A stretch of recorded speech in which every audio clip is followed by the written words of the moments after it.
हाय दोस्तों, आज की वीडियो है असूरा। ये एक इमोशनल फैमिली ड्रामा है जो दो बूढ़े माँ बाप फूजी और कोतारो और उनकी 4 बेटियों सुनाको, मकीको, तकीको और सकीको के अराउंड घूमती है। कहानी तब शुरू होती है जब तकीको को पता चलता है कि उनके पापा कोतारो का एक जवान लड़की के साथ अफेयर चल रहा है। ये सच सामने आते ही पूरी फैमिली में टेंशन का माहौल बढ़ने लगता है। मकीको, जो पहले से ही अपने डैड को आइडियल मानती थी, उनकी बेवफाई देखकर शॉक में आ जाती है और अपने ही पति तकाओ की वफादारी पर शक करने लगती है। दूसरी तरफ सुनाको एक शादीशुदा आदमी के साथ छुपकर अफेयर चला रही है। वो उसे छोड़ नहीं पा रही। तकीको, जो अपनी शक्ल सूरत को लेकर हमेशा इनसिक्योर रहती है, धीरे धीरे अपने आप को एक्सेप्ट करना सीखती है और एक नए प्यार से मिलती है। सबसे छोटी बहन सकीको, जो हमेशा पॉजिटिव और खुश रहती है, एक बॉक्सर से शादी करती है जो आगे जाकर चैंपियन बनता है। ये सीरीज फैमिली, प्यार, धोखा, सेल्फ डिस्कवरी और मोरालिटी जैसे टॉपिक्स को एक्सप्लोर करती है और एक इमोशनल और रिलेटेबल कहानी दिखाती है जो हर किसी को अपनी लाइफ से जुड़ी लगेगी। असूरा का पहला एपिसोड जनवरी 1979 में टोक्यो में शुरू होता है। तकीको लाइब्रेरी जाती है जहां वो काम करती है। काम खत्म करने के बाद वो अपनी बहन मकीको को कॉल करती है और उससे और बाकी बहनों को रात में डिनर पर मिलने के लिए कहती है। दूसरी तरफ सुनाको एक फ्लावर अरेंजमेंट वर्कशॉप में काम करती है। शॉप का मालिक मसुकावा उसके काम की तारीफ करता है और बाद में उससे मिलने का प्लान बनाता है। फोन बजता है। ये कॉल तकीको का है। वो सुनाको को बताती है कि सबको मकीको के घर मिलना है। फिर तकीको अपनी सबसे छोटी बहन सकीको को भी कॉल करती है, जो पहले नखरे करती है फिर फाइनली मान जाती है।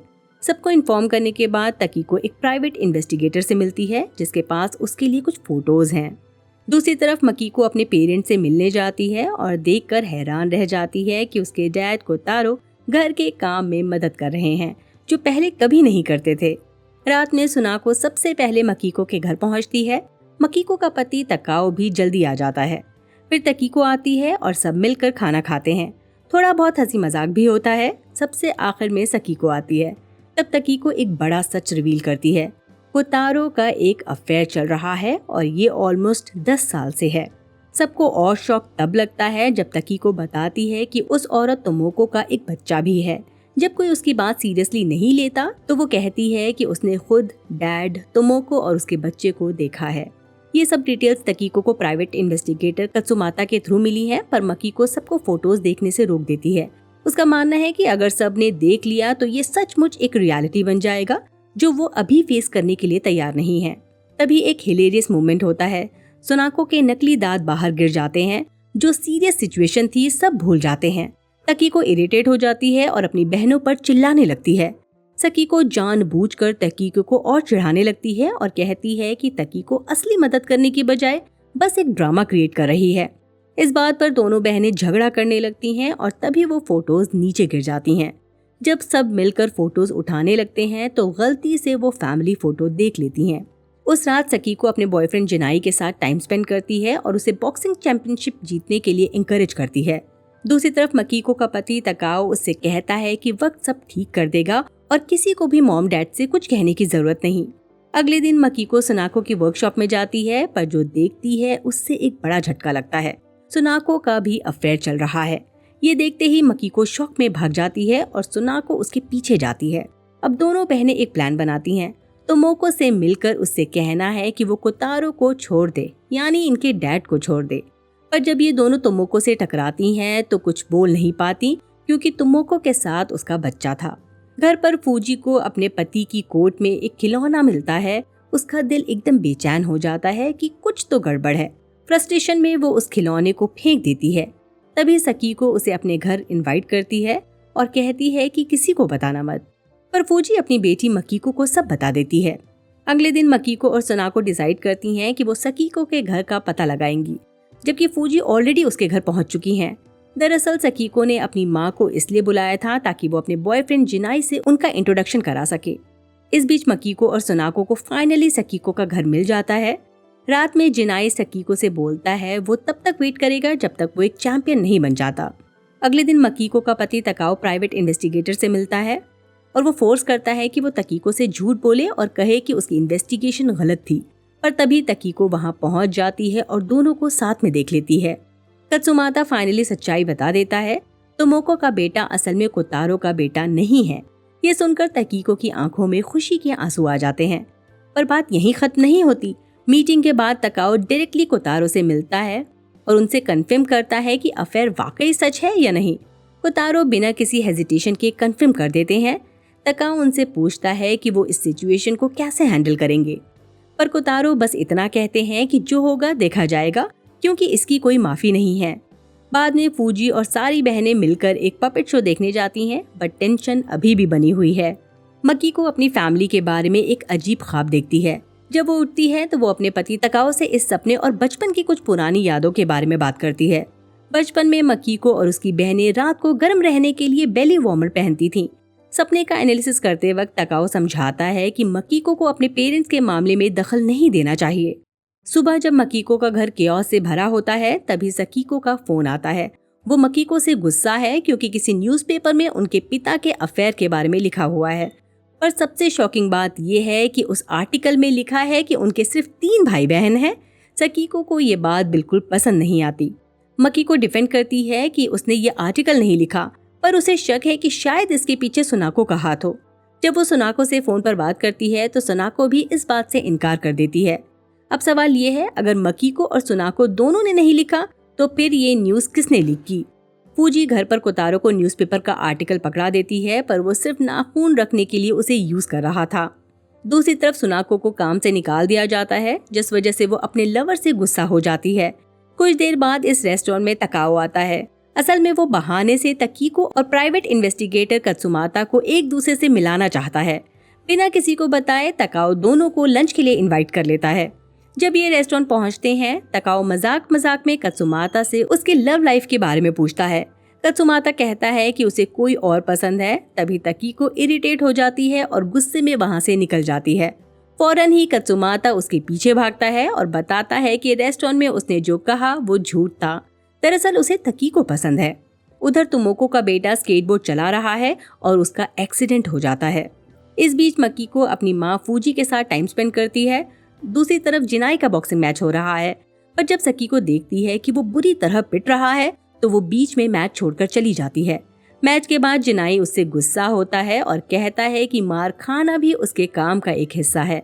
सकीको का कहना है कि वो उसे कमजोर होते नहीं देख सकती।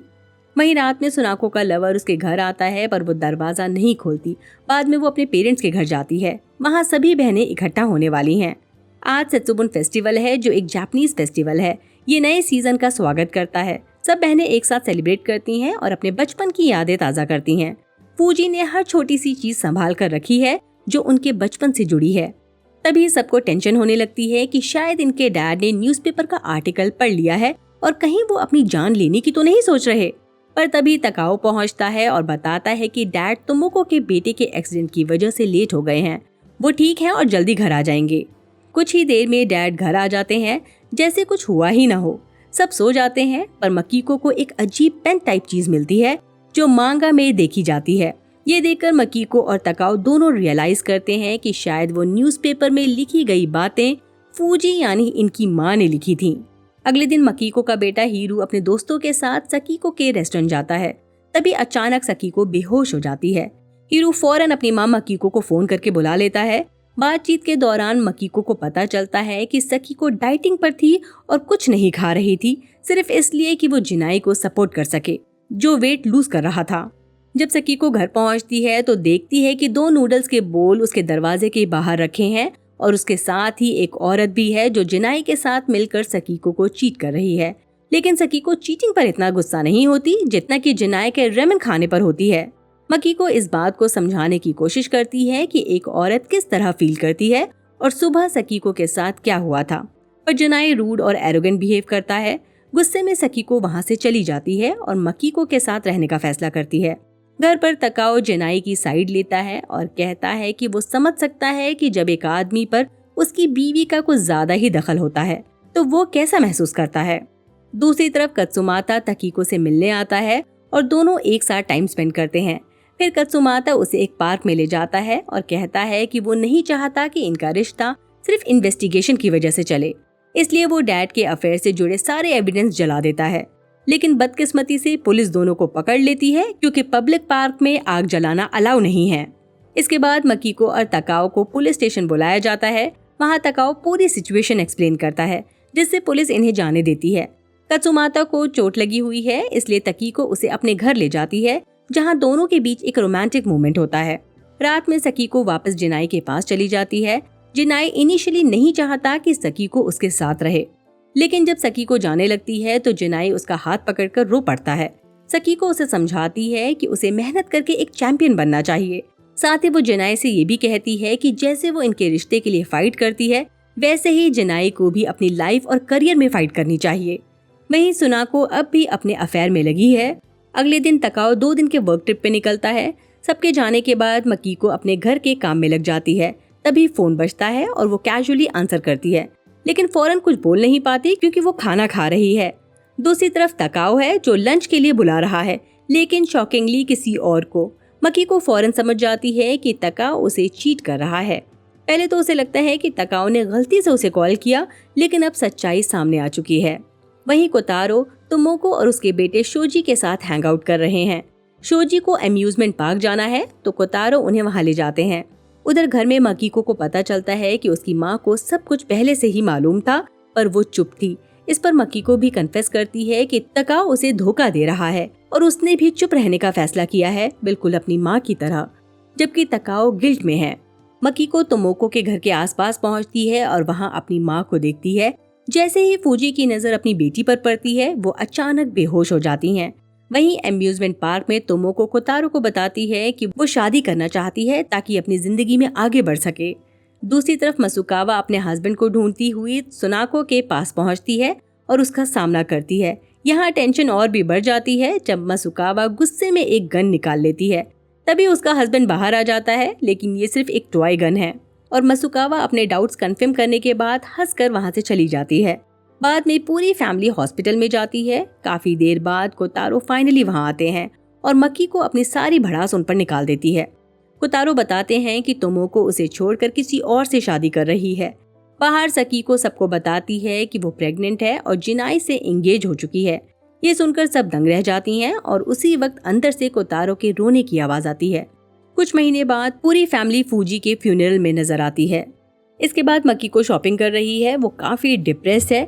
जब वो स्टोर से निकलती है, एक एम्प्लॉय उसे वापस बुलाता है और कहता है कि उसने कुछ चीजें चोरी की हैं। मकीको का कहना है उसने अपनी जिंदगी में कभी कुछ नहीं चुराया। जब एम्प्लॉयज कोई जवाब नहीं देते, मकीको अपनी फीलिंग्स शेयर करती है कि उसका हस्बैंड उसे चीट कर रहा है। दुख की बात यह है मकीको को उस औरत का नाम भी पता है, एकागी। लेकिन जब मकीको घर आती है तो वो तकाओ के सामने बिल्कुल नॉर्मल बिहेव करती है। दूसरी तरफ तकीको अपनी सेल्फ स्टीम इश्यू से जूझ रही है। उसका मानना है कि वो ब्यूटीफुल नहीं है, इसलिए वो कत्सुमाता के साथ आगे नहीं बढ़ सकती। तभी सब बहनों की कॉल आती है। डैड के घर में आग लग गई है। जब सुनाको को ये कॉल मिलती है, वो अपने लवर के साथ होती है। वहां पहुंचने पर मकीको और सुनाको पड़ोसियों से माफी मांगती हैं और उनसे वादा करती हैं कि वो अपने डैड का ध्यान रखेंगी। घर के अंदर बहनें अपने जिद्दी डैड पर चिल्लाती हैं कि वो इतने लापरवाह कैसे हो सकते हैं। रात में तकीको सोचती है कि अगर डैड ने मॉम को चीट नहीं किया होता तो शायद वो आज भी जिंदा होती। सुनाको एक और बड़ा सच रिवील करती है कि डैड ने मॉम को बहुत पहले वॉर के जस्ट बाद एक और औरत के साथ चीट किया था। उस वक्त भी डैड उस औरत से मिलकर घर आते थे और मॉम के साथ बेड शेयर करते थे, और तब भी मॉम को सब पता था। तभी डैड के कमरे से जोर की आवाज आती है। जब बहनें देखने दौड़ती हैं तो एक टूटी हुई बोतल पड़ी है। एक बार फिर बहनें अपने डैड पर गुस्सा होती हैं। किसी ने दरवाजा नॉक किया और मकीको को लगता है कि तकाओ होगा, लेकिन जब वो दरवाजा खोलती है तो सामने कत्सुमाता खड़ा होता है। जैसे ही बहनें उसे देखती हैं, वो तकीको को छेड़ने लगती हैं। इसके बाद मकीको घर कॉल करती है और अपने बेटे योको से कहती है कि वो तकाओ को बता दे कि मकीको उससे नाराज है। दूसरी तरफ कोतारो तकाओ के ऑफिस में उससे मिलने जाते हैं और वहाँ तकाओ की सेक्रेटरी कोई और नहीं, एकागी है। ऑफिस में तकाओ कोतारो से कहता है कि वो उनके घर आकर रहें, लेकिन कोतारो मना कर देते हैं और कहते हैं कि वो अपने घर में ही मरना चाहते हैं। थोड़ी देर बाद योको अपने पापा के ऑफिस में इंतजार करती है क्योंकि तकाओ उसे मूवी दिखाने ले जाने वाला था, लेकिन तकाओ बिजी है तो एकागी योको से कहती है कि वो उसे ले जाने को तैयार है। रेस्टोरेंट में एकागी और योको एक दूसरे से बात कर रही हैं। बातों बातों में योको अपने पेरेंट्स को अजीब बुलाती है क्योंकि वो एडल्ट्री जैसे टॉपिक डिस्कस करने से हमेशा बचते हैं। घर पर सकीको जिनाई से कहती है कि अगर कभी इनकी शादी में प्यार न रहे तो जबरदस्ती एक साथ नहीं रहेंगे, डिवोर्स एक ऑप्शन हमेशा रहेगा। फिर सकीको रिवील करती है कि उसके पैदा होने से पहले ही उसके डैड ने मॉम को चीट किया था। ये सुनकर जिनाई सकीको को समझाता है और उसका हाथ थामकर कहता है कि उसका पैदा होना किसी गलती का नतीजा नहीं है। दूसरी तरफ कत्सुमाता तकीको के घर आता है, लेकिन तकीको उसे अंदर नहीं आने देती। बस थोड़ा सा दरवाजा खोलती है, अपना हाथ कत्सुमाता की तरफ बढ़ाती है और वादा करती है कि अगली बार वो उसे अंदर जरूर आने देगी। हम देखते हैं कत्सुमाता ने कोतारो के घर में शिफ्ट कर लिया है ताकि उनका ध्यान रख सके। कत्सुमाता तकीको का अनऑफिशियल बॉयफ्रेंड है। तकीको अपने डैड को समझाती है कि अभी तक उसने इस रिश्ते को लेकर कोई फाइनल डिसीजन नहीं लिया है। थोड़ी देर बाद यहाँ सकीको आती है और कत्सुमाता को नए करियर ऑप्शन के लिए कुछ कॉन्टेक्ट्स देती है, क्योंकि कत्सुमाता अपना करियर चेंज करना चाहता है। लेकिन बातों बातों में सकीको डायरेक्टली बोल देती है कि कत्सुमाता तकीको को फिजिकली खुश नहीं रख रहा। इसे सुनकर तकीको गुस्से में फट पड़ती है और उसे घर से निकाल देती है। सकीको सीधा मकीको के घर चली जाती है। वहीं कोतारो ने अपने घर पर एक और नेम प्लेट लगा दी है जिसमें कत्सुमाता का नाम है, क्योंकि अब ऑफिशियली वो यहाँ शिफ्ट हो गया है। जब कत्सुमाता डिनर बना रहा होता है तभी वो कोतारो को सच बताना चाहता है कि उसकी तकीको से मुलाकात कैसे हुई थी, लेकिन तकीको उसे ऐसा करने से मना कर देती है। दूसरी तरफ सुनाको का बेटा मसकी अपने घर एक लड़की को ले आता है और सुनाको थोड़ी अनकंफर्टेबल फील करती है कि मसकी और उसकी गर्लफ्रेंड कितने ओपन और फ्री हैं। डिनर के बाद कोतारो घर के बाहर चला जाता है ताकि तकीको और कत्सुमाता को थोड़ी प्राइवेसी मिल सके। रात में कोतारो तकीको से कहते हैं कि कत्सुमाता एक अच्छा इंसान लगता है। उधर तकाओ हॉस्पिटल में एडमिट है। जब मकीको हॉस्पिटल पहुंचती है तो वो देखती है कि एकागी तकाओ का ध्यान रख रही है। उसे ये देखकर थोड़ी जेलसी फील होती है। ऊपर से एकागी और मकीको दोनों ने सेम जैकेट पहनी है, जो मकीको के डाउट्स को और बढ़ा देता है। मकीको तकाओ से पूछती है कि क्या उसने दोनों के लिए सेम कोट खरीदा था, लेकिन तकाओ कोई प्रॉपर जवाब नहीं देता। बाद में मकीको सुनाको के घर जाती है और उसे दोबारा शादी करने के लिए कन्विंस करने की कोशिश करती है, लेकिन सुनाको सीधा मना कर देती है। दूसरी तरफ शोजी कोतारो को कॉल करता है। कोतारो वादा करते हैं कि ये किसी दिन मिलेंगे। रात में कत्सुमाता फाइनली डैड को कन्फेस करता है कि उसकी मुलाकात तकीको से कैसे हुई, लेकिन कोतारो गुस्सा होने की बजाय जोर जोर से हंसने लगते हैं। अगले दिन कोतारो शोजी से मिलने जाते हैं और दोनों काफी एंजॉय करते हैं। बाद में तकीको मकीको और तकाओ को बताती है कि वो इंगेज्ड है, लेकिन सकीको को शादी में बुलाने के लिए थोड़ी हेजिटेट हो रही है, क्योंकि उसे लगता है कि सकीको के अमीर स्टेटस से कत्सुमाता को ऑकवर्ड लगेगा।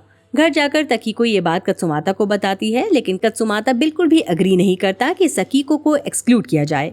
उस रात डैड, तकीको और कत्सुमाता मिलकर एंगेजमेंट का सेलिब्रेशन करते हैं। वेडिंग डे पर सकीको और जिनाई आते हैं और इनकी एंट्री सबका ध्यान खींच लेती है। जब जिनाई कत्सुमाता को मुबारकबाद दे रहा होता है तभी वो गलती से गिर जाता है और उसके सूट पर ड्रिंक गिर जाती है। तकीको को लगता है कि ये जानबूझकर किया गया है। बाद में जब सिचुएशन हैंडल हो जाती है, सकीको को शक होता है कि जिनाई की तबीयत ठीक नहीं लग रही, लेकिन जिनाई कहता है कि सब ठीक है और सकीको से रिक्वेस्ट करता है कि वो सेरेमनी अटेंड करे। बट सेरेमनी के बीच सकीको के पास एक अर्जेंट कॉल आती है और वो फौरन शादी छोड़कर निकल जाती है। हम देखते हैं मकीको और तकीको हॉस्पिटल आए हैं। एक्चुअली जिनाई एडमिट है, बट पहुंचने पर पता चलता है कि जिनाई ऑलरेडी डिस्चार्ज हो चुका है। घर पहुंचकर जिनाई का बिहेवियर काफी एरेटिक होता है। वो अपनी माँ के बुद्धिस्ट प्रेयर ग्रुप पर कुछ चीजें फेंकने लगता है। तभी मकीको वहां पहुंचती है और गलती से जिनाई एक सितारा उस पर फेंक देता है।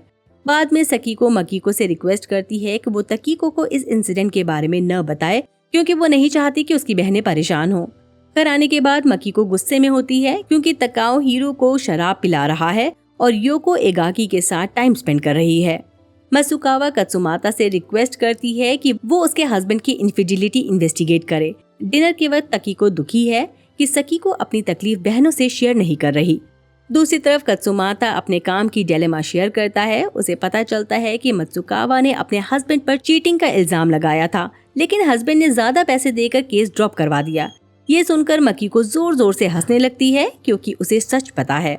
फिर सुनाको सीक्रेटली कत्सुमाता को बता देती है कि मत्सुकावा का हस्बैंड जिसके साथ अफेयर कर रहा है वो एक्चुअली सुनाको खुद है। इस बीच मकीको और तकाओ सुनाको के लिए एक नया रिश्ता ढूंढने की कोशिश करते हैं। सुनाको एडवाइस लेने अपने डैड के पास जाती है, लेकिन वहां जाकर देखती है कि कोतारो फिर से तोमोको से बात कर रहे हैं। वहीं मकीको थिएटर जा रही है, लेकिन पहले एक इन में रुकती है जहां तकाओ अपने कलीग के साथ ऑडिट की तैयारी कर रहा है। तभी योको अचानक से आती है और प्रॉमिस करती है कि वो अपने डैड पर नजर रखेगी। बाद में जब योको तकाओ और एकागी से मिलती है और वहाँ से निकल जाती है, एकागी को समझ आता है कि योको उसकी जासूसी कर रही है। वहीं सुनाको मकीको के चुने हुए आदमी से मिलने जाती है और सब मिलकर थिएटर शो देखने जाते हैं, लेकिन शो के बीच में सुनाको थिएटर से निकल जाती है। दूसरी तरफ जिनाई की हेल्थ खराब होने के बावजूद वो चैंपियनशिप के लिए लड़ रहा है, लेकिन मैच के बाद जिनाई गिर जाता है और हॉस्पिटलाइज हो जाता है। लेट नाइट मकीको सुनाको के पास आती है और गुस्से से पूछती है कि क्या उसे अपनी हरकतों पर शर्म नहीं आती, लेकिन सुनाको बिल्कुल भी गिल्टी फील नहीं करती। उधर हॉस्पिटल में जब कोतारो जिनाई से मिलने जाते हैं, तभी सकीको इमोशनल हो जाती है और अपने डैड को हक कर लेती है। इस बीच तकीको गिल्ट फील करती है कि उसने हमेशा सकीको और जिनाई को शो ऑफ समझ के बुरा सोचा। उसे लगता है कि अगर उसके किसी भी बहन के साथ कुछ बुरा होता तो उसे बहुत तकलीफ होगी। फाइनली सकीको जिनाई के पास हॉस्पिटल में सो जाती है, इमोशनली एग्जॉस्टेड।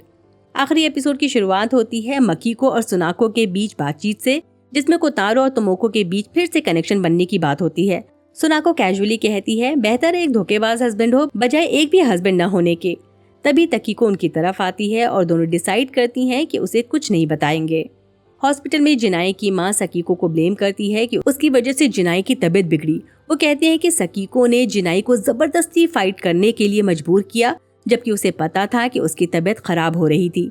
सकीको का ब्रेक थ्रू पॉइंट तब आता है जब जिनाई की माँ कहती है कि अगर जिनाई ने सकीको जैसी औरत से शादी नहीं की होती तो वो आज बेहतर जगह होता। इस वक्त सकीको की बहनें भी हॉस्पिटल पहुंच जाती हैं। बाद में हॉस्पिटल स्टाफ सकीको से रिक्वेस्ट करता है कि वो जिनाई को शेयर्ड वार्ड में शिफ्ट करने की सोच लें, जो थोड़ा सस्ता पड़ेगा। उधर तकीको अपने डैड को शोजी के साथ देख लेती है। फिर शोजी कोतारो को बताता है कि तोमोको ने कोतारो के बाद किसी से शादी नहीं की, ना ही कोई रिश्ता रखा। उस रात सकीको डिप्रेस्ड होकर रोड पर बिना किसी डायरेक्शन के चली जा रही होती है और फिर एक अनजान आदमी से मिलती है, जिसके साथ वो रात बिताती है। डिनर के वक्त तकीको इनडायरेक्टली अपने डैड को समझाती है कि उसे ये पसंद नहीं कि वो किसी और औरत से मिल रहे हैं। वहीं तकाओ के घर में योको अपनी माँ को मजबूर करती है कि वो तकाओ की इनफिडिलिटी पर बात करे। अगले दिन पूरी फैमिली सकीको और जिनाई से हॉस्पिटल में मिलने जाते हैं। रात में सुनाको की पड़ोसन मकीको को कॉल करती है, बताती है कि सुनाको ने उस आदमी के साथ आत्महत्या करने की कोशिश की जो उससे मिलने आता रहता है। मकीको हॉस्पिटल जाकर सुनाको से मिलती है, लेकिन सुनाको कहती है कि ये सुसाइड अटेम्प्ट नहीं था, बल्कि सिर्फ एक गैस लीक का हादसा था। लेकिन सच क्या है कोई नहीं जानता। ये सुनाको सिर्फ अपनी कहानी छुपाने की कोशिश कर रही है। वहीं मसुकावा का हस्बैंड घर वापस आता है और मसुकावा उसके पैर पर वही ही नो ही चाम देखती है जो नर्सिस ने जिनाई पर बनाया था। इसका क्या मतलब हो सकता है? क्या वो भी जिनाई के हॉस्पिटल में था? उसी रात सकीको को कॉल आती है। वो आदमी जिसके साथ उसने रात बिताई थी अब पैसे डिमांड कर रहा है ताकि वो इस बात को किसी से न कहे। सुबह सुबह मसुकावा सुनाको के घर पर ही नो ही मोजी चाम ड्रॉ करती है एक मैसेज भेजने के लिए।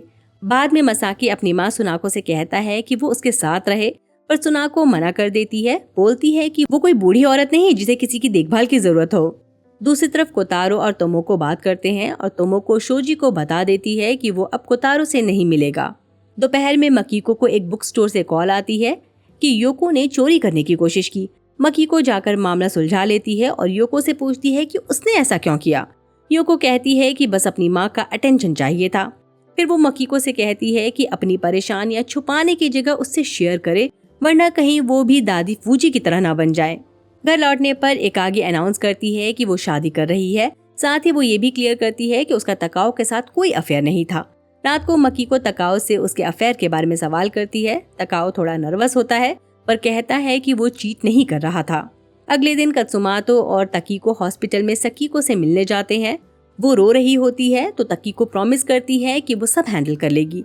जब वो आदमी हॉस्पिटल में पैसे लेने आता है तो तकीको उसे ऐसी डांट लगाती है कि वो डर के भाग जाता है। पूरी फैमिली एक साथ डिनर बनाती है, थोड़ा बॉन्डिंग मूवमेंट होता है। इसी दौरान तकीको बताती है कि वो प्रेग्नेंट है।